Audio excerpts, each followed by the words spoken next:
I'm curious, dude. Welcome back to an episode of Cledge Gene Sports. I'm your host, Marco Martinez, with my guy, Josh Harper. How's it going, my man?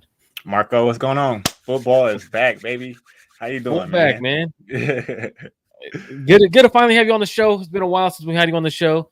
Yep. Obviously, football was back. Training camp and everything like that is full blow. Niners are all the way going. The big thing is what's pretty cool to hear about is obviously you're a receiver. You played at a very high level. Ricky Pearsall is finally back from his hamstring injury. I want to get straight into before we even start talking about how training camp went today and how the defense looked, offense looked. What are your expectations for Ricky Pearsall? Because we saw Ricky Pearsall not be able to fully participate in training camp. He's finally going to be a full go tomorrow. Today he went through individual drills. Didn't go through much else outside of team drills or anything like that. What are your expectations for Ricky Pearsall? And should we hold back on expectations? A lot of fans think he could replace Brandon Aiyuk. What are the expectations? Obviously, Brandon Aiyuk ain't there either. Separation. I want to see Ricky separate. I mean, that's what they brought him on for. But he's not going to replace Brandon Aiyuk. I'm sorry. You know, he was a first rounder, but he won't replace Brandon Aiyuk. But I want to see him separate.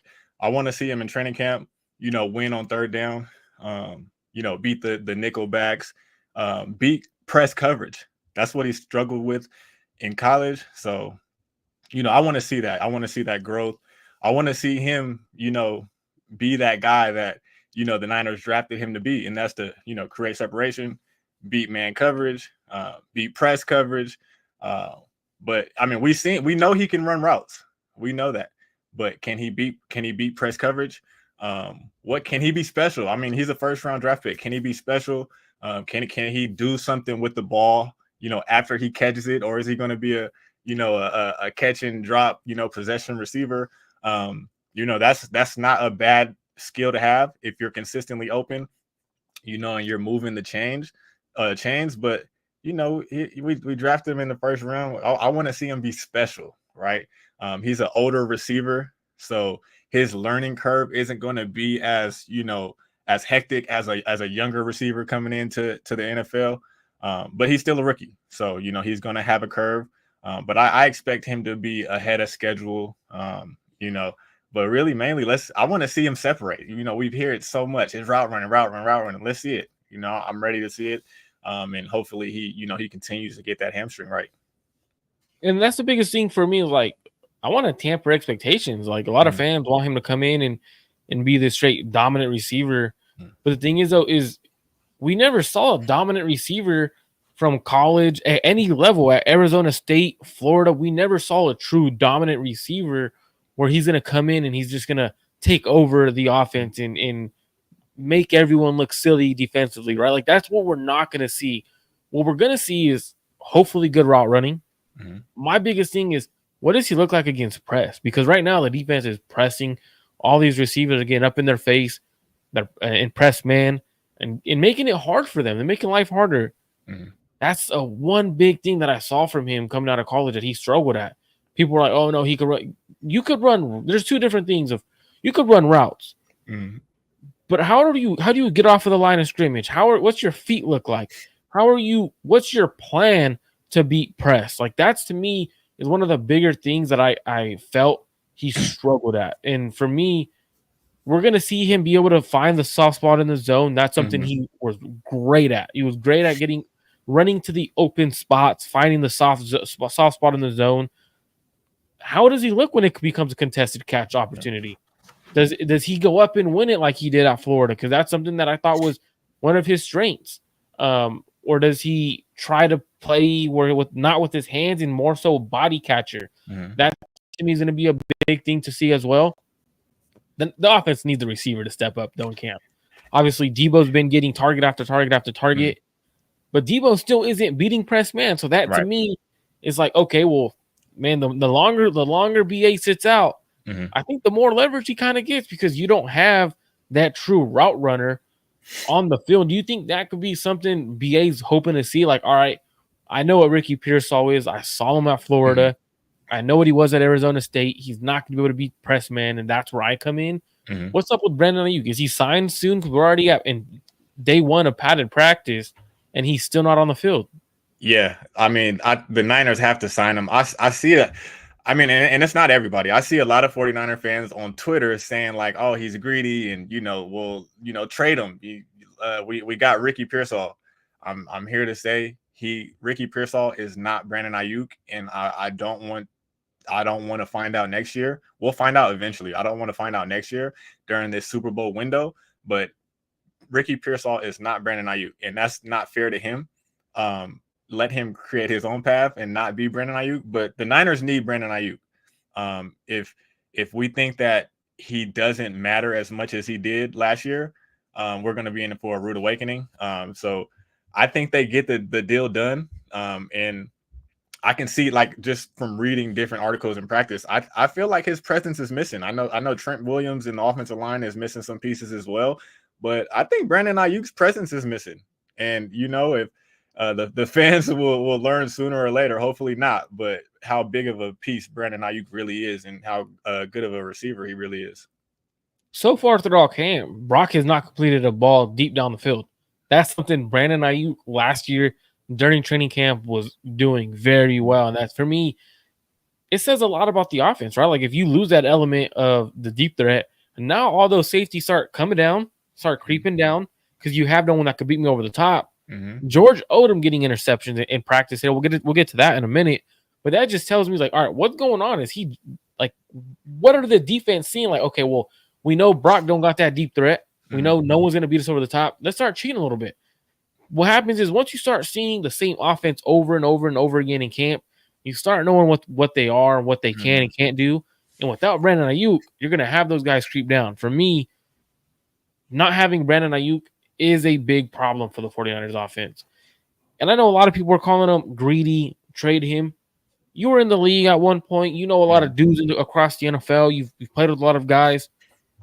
What does it feel like when you are, like, or at least from your perspective, when fans start calling players greedy and start telling, like, oh, on social media, trade them? Do you guys, like, as NFL players, do you notice that they do notice that, or is it more so like, it is what it is?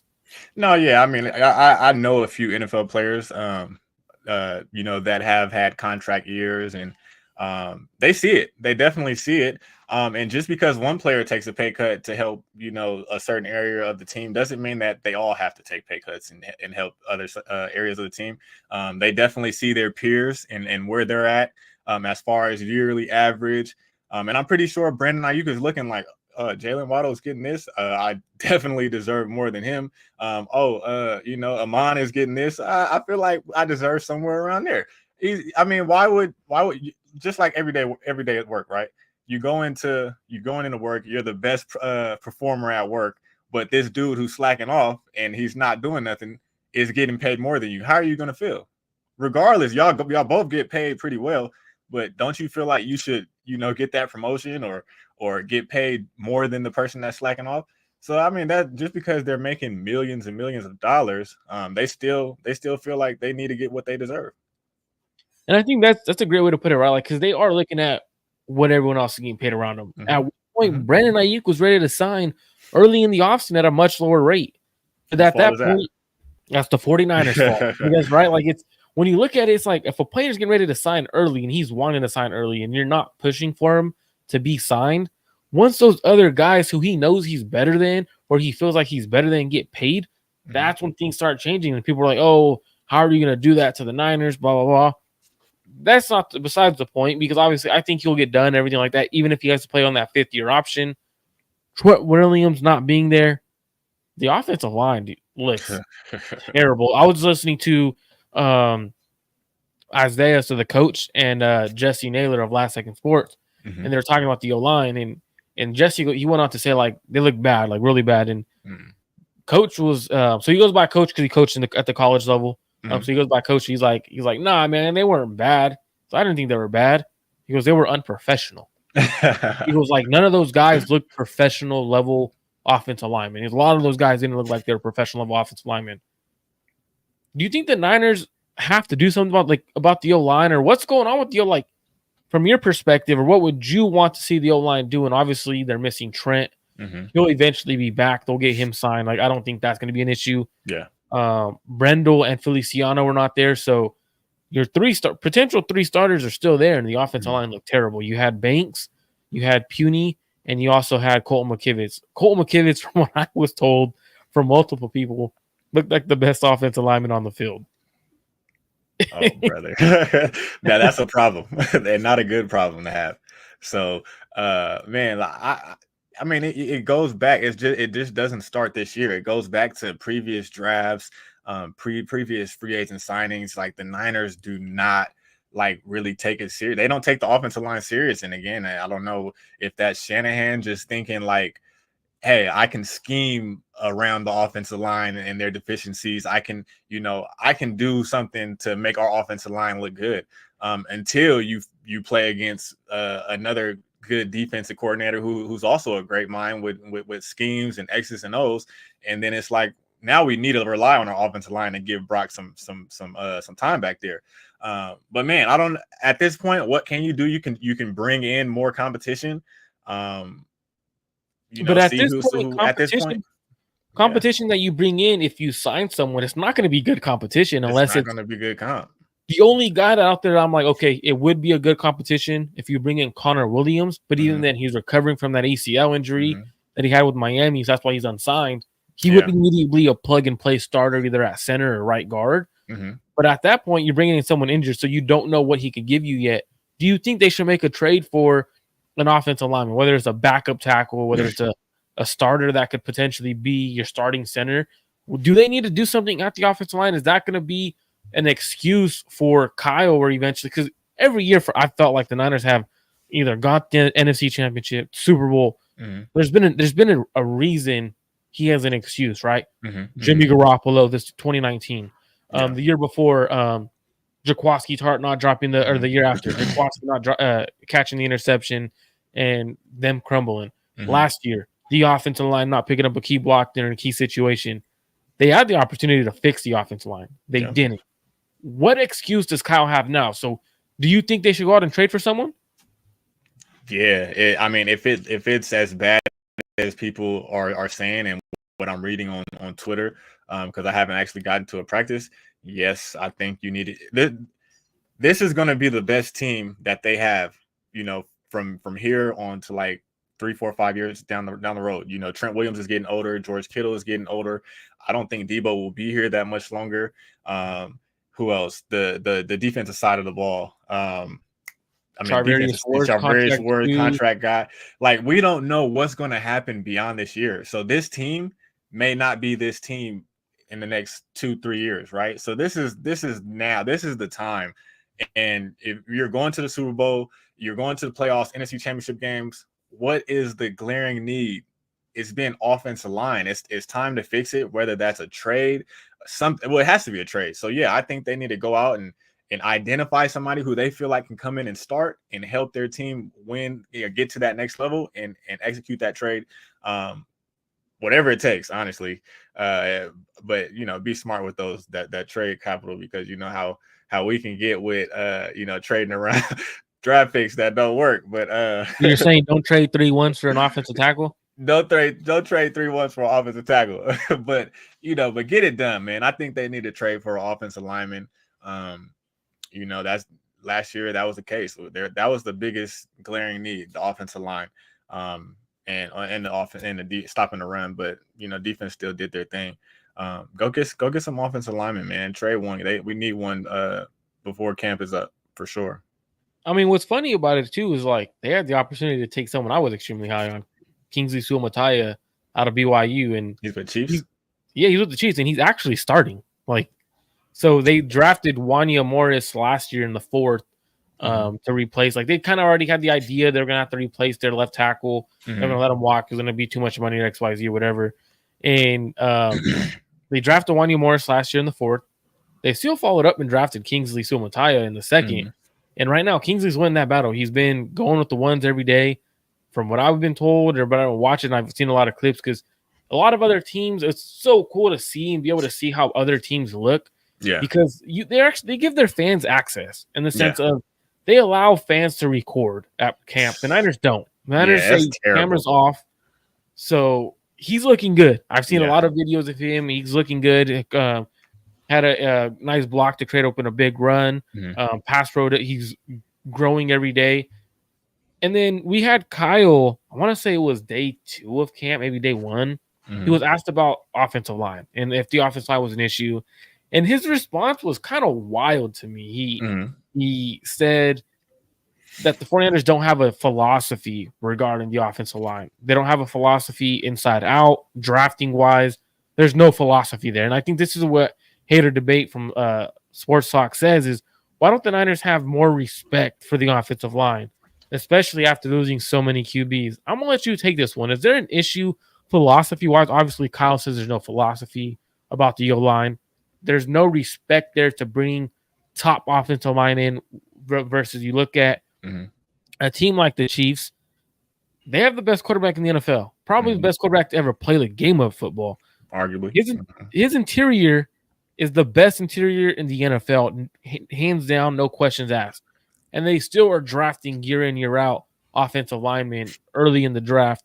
Is this the 49ers issue, and why do they feel this way about the offensive line? I mean, it goes back to it has to go back to Kyle, because I think Kyle runs the show over there. It goes back to Kyle feeling like he can scheme and work around the offensive line's deficiencies, right? So I mean, it does work. I mean, the offense has been balling, right? They putting up league high numbers in every single category. Brock Purdy is at the top of the list in every single quarterback stat. But when it comes down to it, we can't trust the offensive line to hold up. And if Brock Purdy doesn't get that first read, now we got to depend on our offensive line. If Kyle's not dialing it up to where everything is just flowing and everything is hitting on all cylinders, now we have to look into our offensive line. So honestly, it goes back to Kyle. Kyle believes he can scheme and call plays that hides the offensive line's deficiencies. Otherwise, I don't know. I like the way Kansas City does it. The offensive line is like a high priority for them, right? They're, like you said, they're always drafting. They're always trying to get the next best guy in there to protect the arguably one of the best quarterbacks to play in this league, right? To ever play this game. So yeah, it's Kyle. At the end of the day, it's Kyle. It is. I'm sorry. And we've had the offensive line coach Chris Forrester come up and talk about how the Niners have like this thing where they don't believe early picks and they could develop later round guys. Well, the thing is, though, is when you're looking at the NFL draft, I don't care what position it is. The guys with better physical traits are more likely to go early in the draft because they have higher potential, no matter what. The only reason why you see a guy go later in the draft and he has those physical traits that you're looking for from top offensive linemen or any position we're looking at, sometimes it's character issues. Sometimes it's something where they had health issues or something like that. A reason why I was super high on him too, Trey Smith, who's with the Kansas City Chiefs. Right. I wanted the Niners to take him in the second round when they took him. He ended up falling in like the 5th or 6th because of a health. He had a blood clot in his bloodstream. So a lot of teams were worried it wasn't going to let him play. So you can't, the thing is, you can't coach physical traits. You can't teach. You can't, for example, if me, I'm a smaller Mexican dude, right? If I was to go play around NFL players, first thing the coach is going to look at me and look at me like, hey, yo, homeboy, I can't get you to grow. I can't get your arms to get longer. Right. Like, there's nothing I physically could do to help you. I could coach you. You're going to get better, but it's going to be very marginal because you don't have the traits to become that kind of dude. So for me, I get why they believe like, hey, I could develop players. But even then, Jay Harp, can you name someone we've drafted late in the draft at the offensive line position that Chris Forrester has developed? I was just about to say, like, there's nobody that comes to mind. Brunskill, that's it. Is that the only one? And he was undrafted, and they developed him to be a solid starter. And I think was with the Titans now. I mean, solid starter. With that, I mean, he had a really good game versus Aaron Donald that one year, and that's what really just put him on the map. I don't even know if he was really playing that well across all the games that year. But I mean, they didn't keep him, so says a lot, right? It says a lot when you don't keep a player and he's dominating Aaron Donald. So it says how you really feel across the board. And for me, it's one of those things where, like, outside of Brunskill, I'm thinking Colton McKivitz maybe, but you drafted him late in the draft. But even then, he's an average starter. I look at anyone else. I look at Banks, who's one of your starting left guards. You draft them in the second, so there's more potential there, and that's why he's a good starter. Yep. So for me, that's my bigger struggle. Now, you've obviously played in the league and everything. I'm gonna get to Steve-O's before I get to that one. Brunskill and Debo ride on bikes together celebrating. That's hilarious. You obviously played in the league. You've been in training camps. You've been in OTAs and stuff like that. When quarterbacks are throwing interceptions, when quarterbacks are having miscues with the receivers, obviously a lot of times when it's OTAs, training camp, it could be on you guys as receivers. And in the sense of some of the receivers, whether they don't know the routes, they don't know the play, a lot of things play a huge factor, right? And for me, I think interceptions have some weight because obviously you practice how you play. Sometimes with the context that's behind an interception, why did the interception occur? Is it the quarterback throwing into double coverage? Is he throwing a pass that he never has done? Because if he's a pass that a quarterback doesn't normally throw, okay, I could live with it. But when you're making the wrong reads and you're throwing into double coverage across your body, those become an issue. You've been in these coaching staff meetings. You coach too a little bit. Yeah. What do you guys talk about? How do the players see it? Does the interception in training camp matter to you? Yeah, and it depends who we're talking about, right? I've been in quarterback rooms with Derek Carr, right? And I've seen him and Gruden go back and forth, like not even crucifying him, nothing, like not even like going off on him for throwing the pick. It's more so like what were you looking at right there? And he's a vet, right? He was in the league for about 9 years at that time. So it depends who we're talking to, right? For Brock, we're talking Brock, right?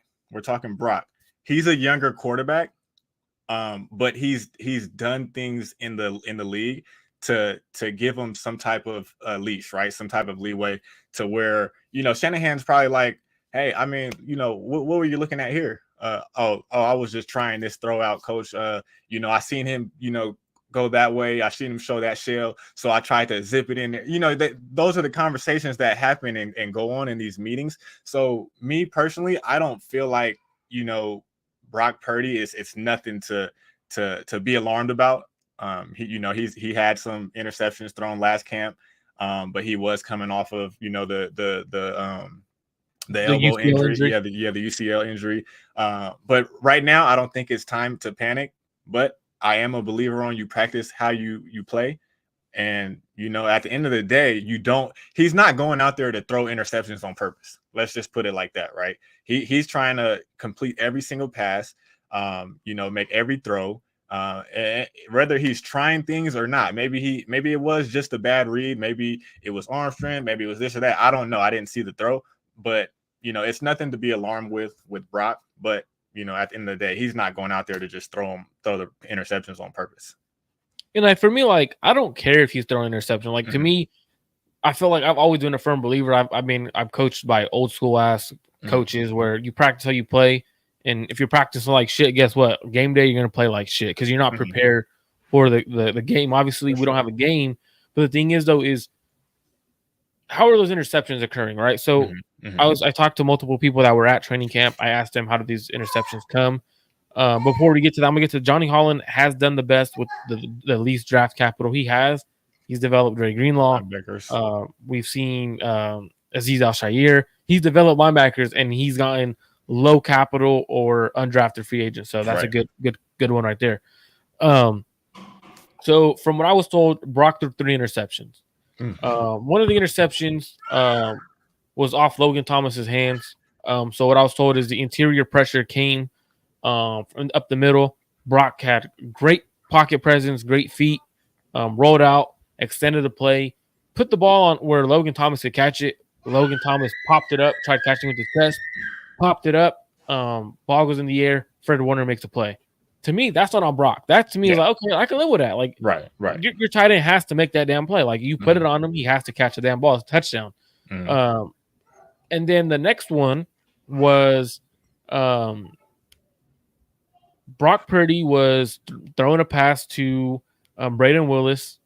And from what I was been told by multiple people, Brandon Willis really wasn't open. Like, if you look at the route concept and everything, he really wasn't open. Had to be a perfect throw. Probably one of the ones he should have ate. But the guy that I did talk to said, you know what, I'm putting it on him though because it wasn't a great throw. Either way, if Brandon Willis catches it, he's laying completely out to go get a ball. So it's one of those ones where could be on the quarterback, could be on the tight end, could be the wrong route. Interception. Denominator Lenore made a hell of a play. Everyone said it was a hell of a play. Okay, I can live with it because it's not one of those ones where it's a great play from a defensive back. And when I hear great play, like, all right, cool, I can live with it. But then the third interception that I'm going to reference is Brock Purdy was rolling left. The biggest thing is quarterbacks are always trained to do what? Not throw across their body. Across the field. So what? He threw it across the field. It ends up getting picked off by George Odom. Throwing across the field, that's a bad decision. I can't live with that because one, you're coached from Pee Wee ball, from the age you're 10 years old, and they actually start throwing the ball. Maybe even younger nowadays. When they actually start throwing the ball, don't throw across your body. Throwing across your body, in my opinion, is a bad decision. For example, I said this during the season. He threw a touchdown pass. Was it the Jaguars game across his body to Brandon Aiyuk? And it was a little bit in coverage where if it wasn't for Brandon Aiyuk making a nice play, George Kittle being there in a way, probably could be intercepted. It's a risky play to make. Now, touchdown, that's a hell of a throw, but it's a bad decision. Even though the result is a touchdown, it's a bad decision. Does that change your mind when it comes to bad decision making? Like, oh, all right. If a coach for example, if you were in the room with Gruden, you mentioned Gruden. If Gruden saw Derek Carr throw across his body into coverage and he gets picked off, what is Gruden's remarks regarding that kind of play? Oh, he's tearing into him, right? And we're not supposed to throw against our body. Why aren't you looking here? This is where the concept is. This is the field. This is the side of the field we're looking at. This is what we're working. Why are you looking there? Things like that. And it's a bad habit. You don't want to create bad habits. And like I said, Brock is still a young quarterback. He's played great, but you don't want a young quarterback to start having these bad habits and him getting used to throwing across his body. Now, some of those he's going to convert, but some of those are going to be picked. But like you said, Brock showed the ability to do those type of things, and he showed that he can be that special type of player. But I'm a little skeptical when these throws are in harm's way, and he's had games last year where the picks were just dropped, right? Any the different drop of the ball, the game could have went the other way. So I'm skeptical. I don't really like to see the quarterbacks having bad habits and doing things that could potentially put the team in harm's way. But I'm curious to see how it plays out this year. And then Albert Soto, great point. One thing we do know about every time about Brock is after he has a bad day, he comes back and follows it up with usually his best day. So he's probably going to come back and bounce back, throw four touchdowns, no interceptions, and we're going to be like, all right, those interceptions really didn't mean much. But still, with the context of it, like when you're looking at training camp, it's like, ooh, all right. Like for example, all right, I'm gonna put another perspective. Let's say a receiver is having drop issues all throughout training camp, or a running back is fumbling the ball every other play, like he's having fumbling issues in camp. Fans talk about it as it being an issue. Why? You don't want the player to do something that he's not supposed to do. Yeah. So does that matter if a receiver, for example, is having drop issues versus like not, or like is it a completely different thing because it's a receiver? No, our fan base picks and choose on what to accept and what not to accept. I love our fan base, but they do.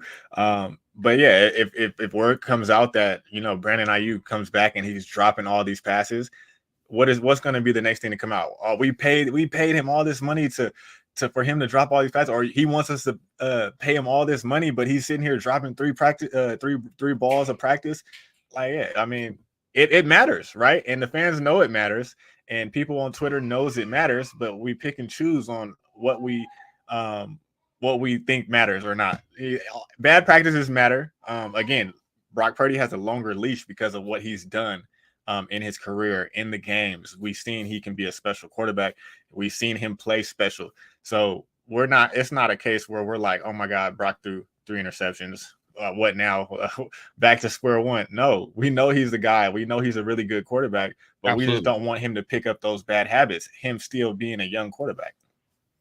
And the thing is, so Kenny makes a good point. So he did add some muscle. He's trying to get a little stronger arm, stronger lower body, so he has more torque and gets more arm strength. So he said, is it possible that because Brock has put on some muscle, that he's having a few of these issues throwing the ball because he hasn't been able to he's been overthrowing every deep ball.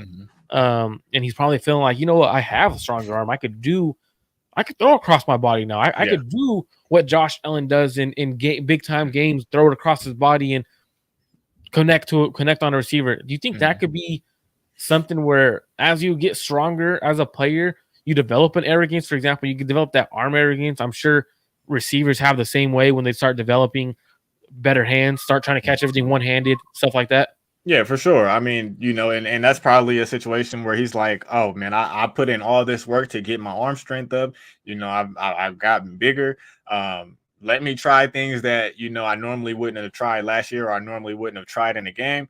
And he's going to make some throws where he's like, oh man, let me see if I can get this in there. It's going to happen, and it's going to happen throughout the training camp. Again, I just don't want it to happen throughout training camp, and then it bleeds over to the regular season, him still trying to, I put on this muscle, let me zip this ball in there.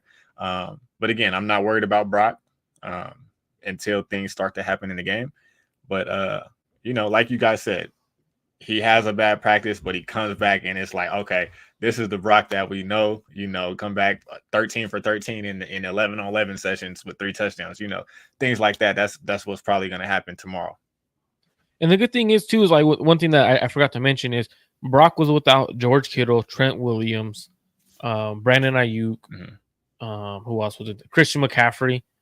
So a lot of those guys weren't, like, his key guys weren't there, but also the defense was out. Charvarius Ward, Dre Greenlaw, Talanoa Hufanga, and Nick Bosa. So it's kind of an even playing field. So either way, there's some context in there. Obviously, you don't want quarterbacks doing it. It's not end all be all, but there is some importance to creating bad habits that could possibly stick for a young player like Brock. Right, Steve-O says, that's why I didn't lift while playing basketball. What you got to do is after you lift, you got to go shoot. After you lift, you got to go shoot because your arms are super heavy. And I remember back when I was hooping, we'd hit the weight room and then we go shoot. And the first shot you throw up, it's like, oh, damn, this ball feels super light. Not even close. So that's what's fun. It's now defense dominated today. Interior wise, everything completely dominated the day. Secondary, since the start of camp, has looked revamped. Guys like Isaac Yiadom looks like he's probably going to start. Denominator Lore most likely is going to start in the inside, and then Charvarius Ward. Mustafa's looked really good. But most importantly, like the defense overall, from a couple of people I took. So I watched Jesse Naylor and Coach's show, and they talked about how the defense is running on the defensive line more stunts. They're actually having their D-line move around. Do you think the defense could be better this year than they were last year because of the secondary and the depth along the defensive line? And is there anywhere in the defense that you're worried about? Because some of the defensive linemen that they brought in are more pass rushing specialists than run stoppers, and our run defense wasn't that great last year. Or do you think, you know what, once your secondary gets better and you're able to take away the pass, you don't got to worry about the run as much? Or is it does it pair together? I think it pairs together. But I think they brought in the guy from the Chargers. Was it Brandon Allen? Brandon Staley? Brandon Staley to kind of put that together, right, and bring over some philosophies and systems from, you know, that worked for him, right? So I think he's going to tie it all in. I know he's not the actual defensive coordinator, but I know he's giving them things and different philosophies and, like you said, stunts and stuff. They're not just lining up and, you know, keeping everything in front of them and hoping that the D line gets there. They're actually doing things with the D line, and I think that will help the run defense. I mean, our run defense wasn't really good, but it wasn't the worst.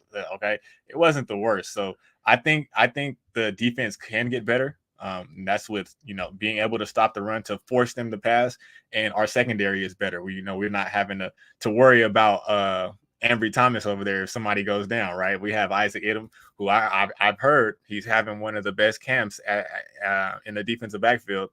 We got Huff coming back.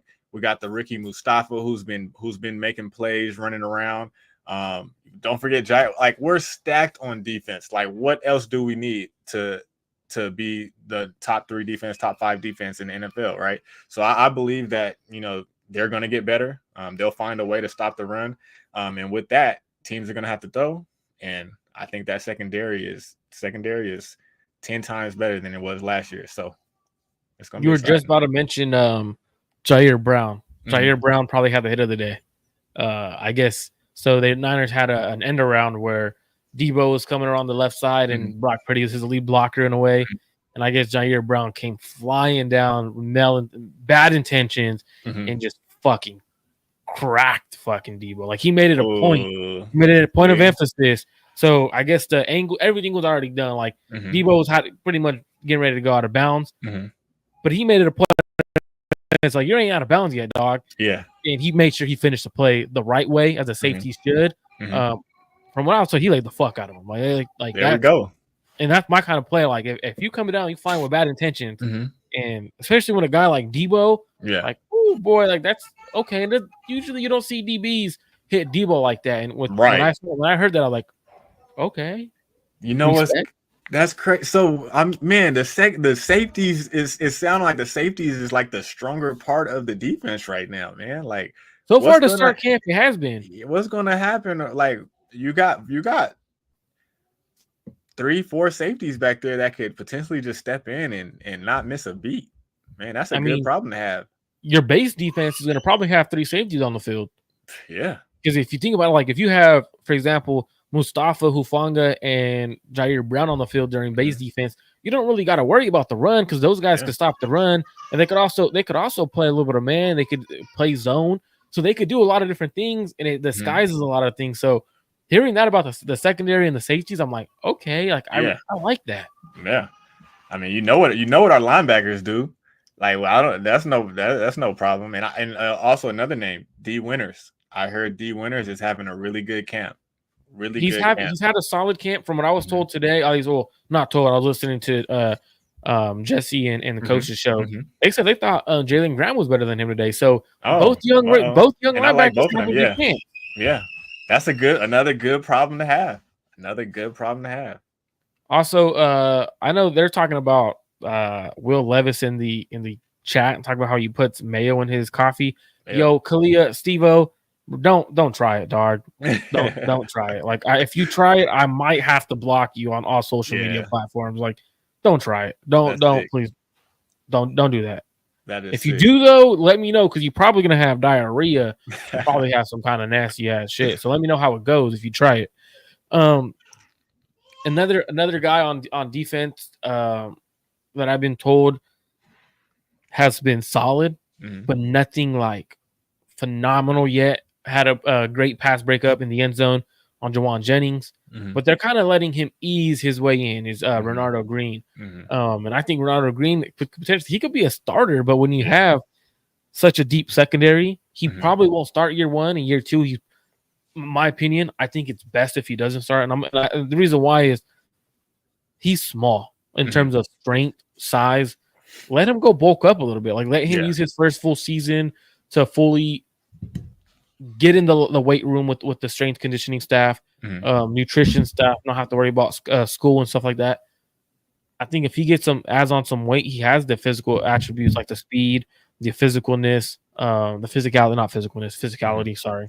There you go. to be a legit corner. So I'm liking what he's doing. You think he should be pushed to start, or do you think you know what? No, I like what they're doing. They brought in Isaac Yiadom for the outside, probably play Demo inside, and just let him work his way into earning that starting job. Yeah, I like it. Or let him earn it.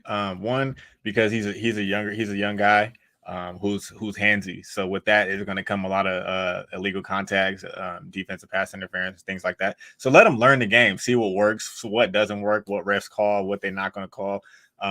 But it's encouraging to see that he's a battler. You know, he's going against Juwan Jennings. He they're going at it. I hear from what I hear, they're going at it. And that's just a good mindset to have for a nickelback. So it seems like he's going to come up and, he's not afraid to tackle. He's not afraid to get in people's face.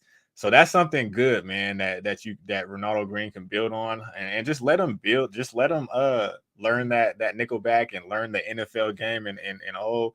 And, next year, let him, come in and try to take a spot away. Man, some of these takes in here about the whatever condiments you guys be using. Horseradish and mustard. I could do with mustard, horseradish. I don't know. I stick to barbecue sauce and ranch. Yeah, I'm barbecue. Like my wife hates it. Mm-hmm. My wife hates it because, honestly, I'll be eating anything. Yeah, and I'd be like, for example, I don't put ketchup on my hot dogs. I put barbecue sauce on my hot dogs. Me too. If I don't got to use ketchup, I won't.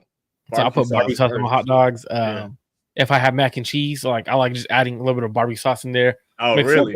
I haven't heard of that one. So it just gives it an extra little flavor. I'm a big ass barbecue sauce fan, so anything I can, I put barbecue sauce on. What's your favorite barbecue sauce? Oh man, there's a barbecue sauce that I don't know if it's in stores where you're at, but it was in stores here. I haven't seen it in a while, but it's called Five Monkeys. I haven't heard of that one, but Sweet Baby Ray's and Kinder's has a barbecue sauce. They got hella different flavors. Yeah, those are my go-to. So usually Sweet Baby Ray's I like the sweet and spicy one. Kinder's has the sweet and spicy one too. But the Five Monkeys, so it's like Sweet Baby Ray, where it has a little bit of sweetness, but it's a little more spicy. So that's what I like a little spicy. I've been wanting to make my own barbecue sauce because it's I like barbecue sauce so much, I want to make my own. Yeah, and then make it spicy but tangy and stuff like that. Yeah. My uncle makes a pretty good one. I'm not gonna lie. He makes a pretty solid one. I like to tell him it's not good though, just to mess with him. But it's solid. Keep his mind right, not too big headed or nothing, Absolutely. For my family, man, we get extremely big headed when it comes to things like that. So gotta keep his ass humble. Same. It's crazy. National Wing Day is today. Me and my wife are getting wings tonight because it's National Wings Day. I'm a big ass wings eater. Honestly, so we have a spot called Wings and Rings here in Modesto, and we might go there because they're giving 40% off. So typically, I like to bounce around. I never eat the same wings over and over and over again. I don't go to one spot because I feel like once you start going there, after the fifth time, this shit was yeah. So we usually bounce around. They're giving 40% off too, so you can't beat that. So yeah, why not? Yeah. Final topic. Obviously, there's a lot of rookies. The Niners drafted this year. They signed a lot of guys.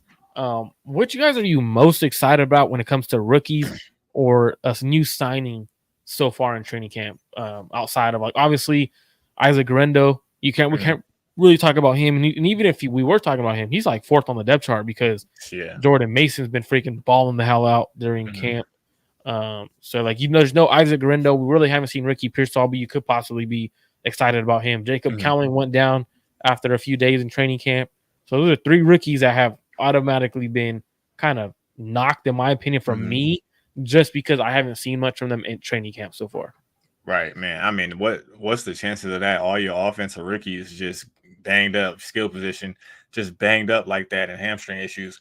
But I'm still gonna go with Ricky Pearsall as I'm most excited about because I want to see what he can be, especially me personally because typical receiver. Yeah. Me personally, I'm gonna go receivers because there were other receivers on the board that I wanted to take who had star potential. Not saying Ricky can't be a good. I mean, just saying, AD Mitchell is playing pretty damn good at Colts training camp. Just saying, man. I seen a couple of clips of the kid at Carolina jumping over people. right? So Leggett, I seen a couple clips of him jumping over people. So I'm excited about Ricky. They brought him in here to create separation, beat man coverage. So that's what I'm most excited about. I want to see him, and I love receivers like that. Like that's who I felt like I was. I beat press, route running. Like I'm gonna get open. I may not do too much with it after I catch it, but I'm gonna get open. You can't guard me one-on-one. Let's go. So I'm excited to see that in Ricky. I'm excited to see one-on-ones if they do one-on-ones in training camp. I'm excited to see that, and I'm excited to see him in game situations one-on-one where the ball is going to Ricky. Can he get open? So that's what I'm excited about, and I can't wait to see him. And that's pretty for me. I'm not like, even though there's guys I had a lot higher than Ricky who went after Ricky.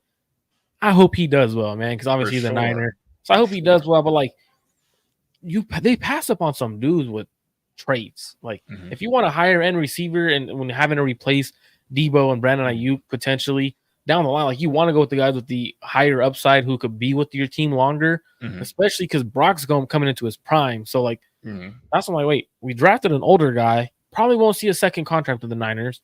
That to me is like, all right, I guess you're getting him truly in his prime for dirt cheap. So let's have Ricky go. For me, I'm really excited to see Isaac Yiadom. Because he's been clamping at training camp. He's been playing really good football during training camp. Everyone that I've talked to says he's probably the starter, like in line to start. Now it is just 1.5 weeks of training camp, but I think the biggest thing that I think is making him look so good is they're playing press man. It's gonna make all your corners that they've drafted in the last couple of years, or Charvarius Ward, Demo, Renardo Green, possibly even like you might see a little bit from guys like Ambry or Womack, because they're better in press man. Right. So seeing, like, for me, it's more so like seeing Yiadom like having a good start to camp is great, but I think more so like the philosophy changing of going a little bit more press.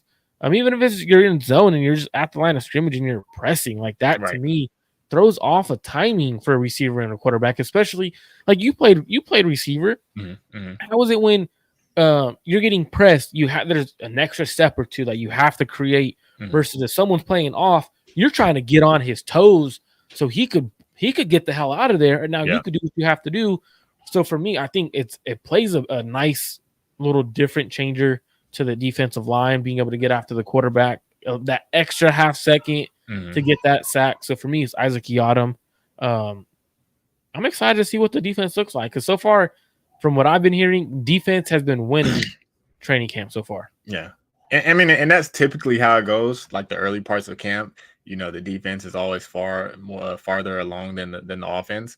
But it's exciting to hear, and just to hear like not the typical names showing up and balling during camp. I mean, that's lovely, because the typical names are going to show up. The Bosas, the Warners, Greenlaw, all of them. They're going to show up and ball out. But to hear like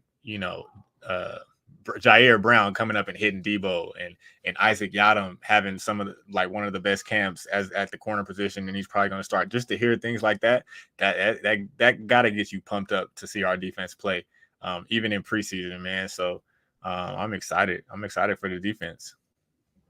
So Kenny says he heard someone say Cowing is a bust. Any truth? Who said it? He saw it on a football show.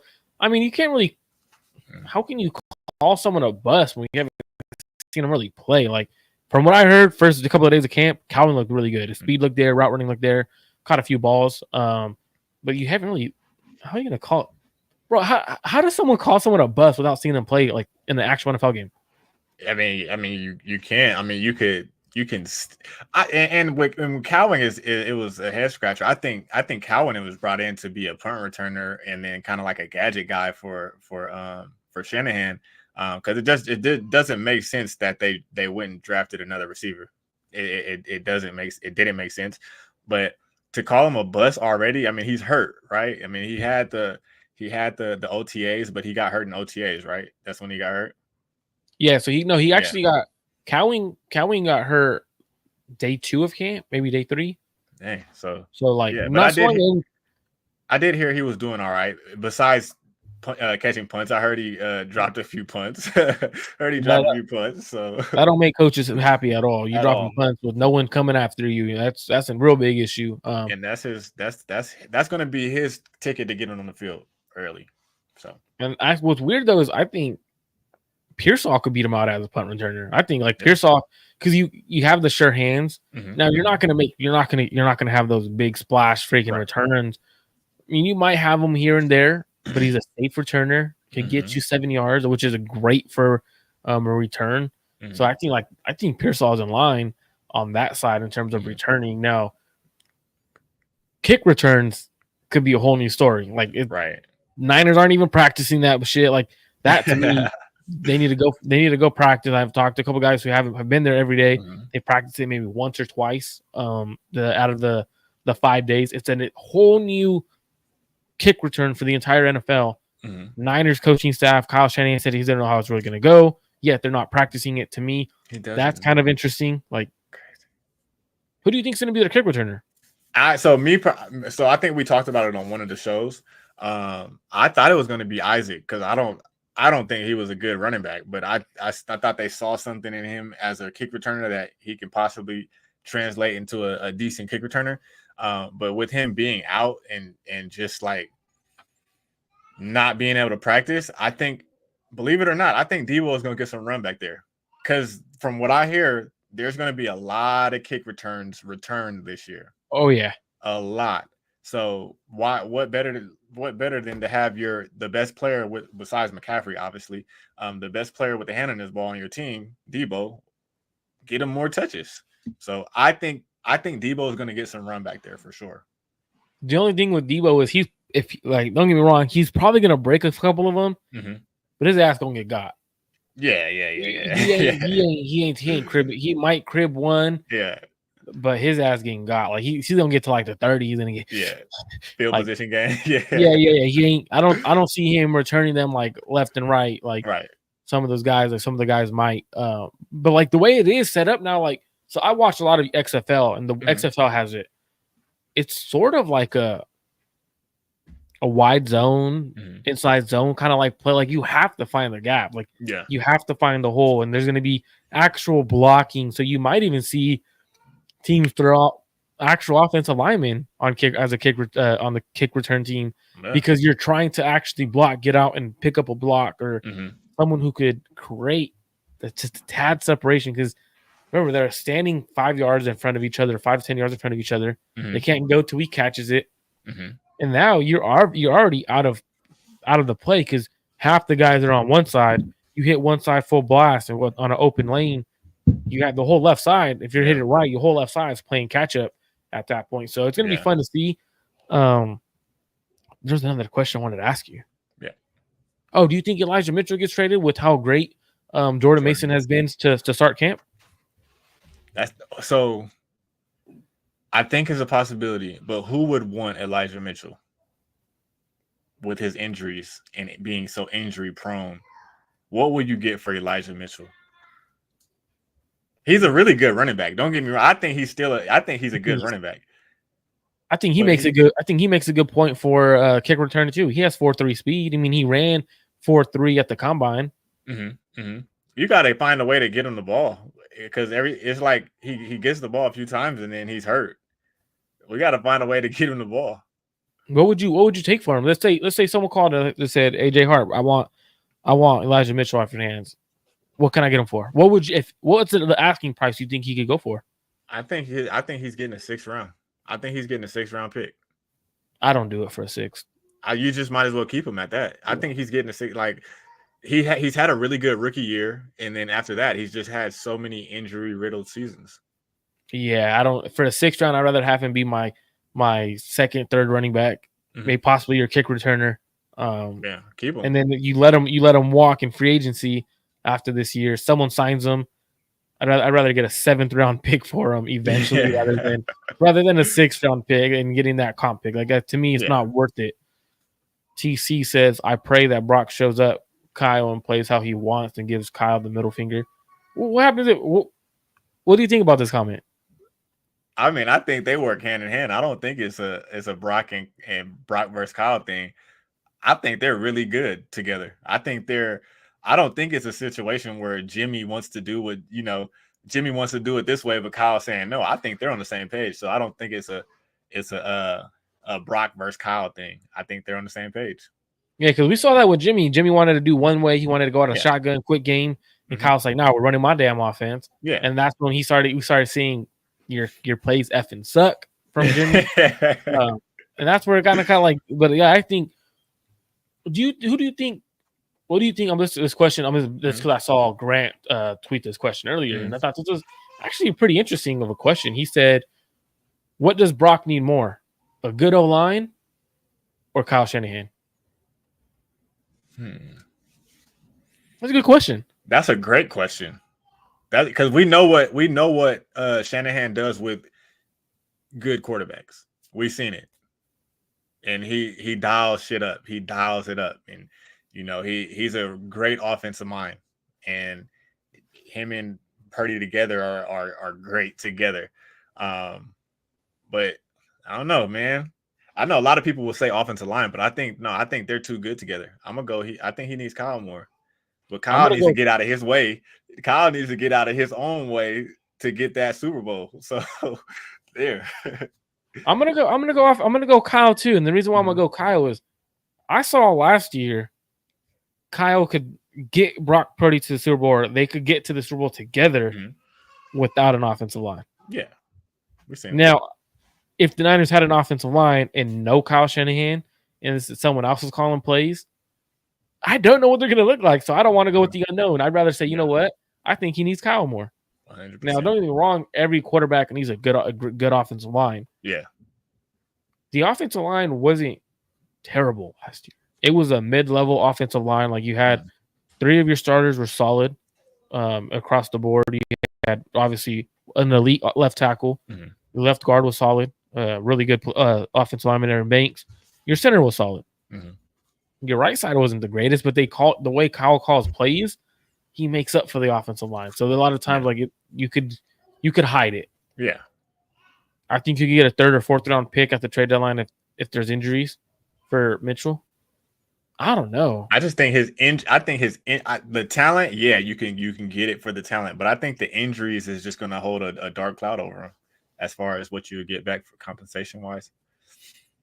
Absolutely, and it's just a 1-year rental, so I don't see anyone trading a 3rd or 4th for him. It's a 1-year rental. You're not guaranteed to have him back. But that's it for today's show. Jay Harp, thanks for joining me. Anything you got going on that you want to plug? I know you have a lot of things going on all the time. Oh man, nothing right now. I still got the bottles out. Still going strong with that. Trucking company. Still with talent acquisition with Amazon. So. Man, I'm just trying to keep going, man. Keep this roof over the head for the kids, and so. Absolutely. Make sure you guys go over to Twitter at JHarp2. Make sure you guys hit that follow button on Twitter. Make sure you guys go over to his YouTube account. Also the same as at JHarp2, I believe, right? Josh Harper TV. On YouTube, Josh Harper TV. Josh Harper. Make sure you guys go over to YouTube, Josh Harper TV. He's gonna have a lot of good things over there coming his way very soon. So make sure you guys all tap in with him. Make sure you guys show him love on Twitter as well as his YouTube account. Make sure to hit that like and subscribe button. I'll be back tomorrow afternoon. I don't know if I'll be with anyone. It might be solo talking about 49ers training camp. Thanks, y'all. Have a good rest of your guys' night. Peace.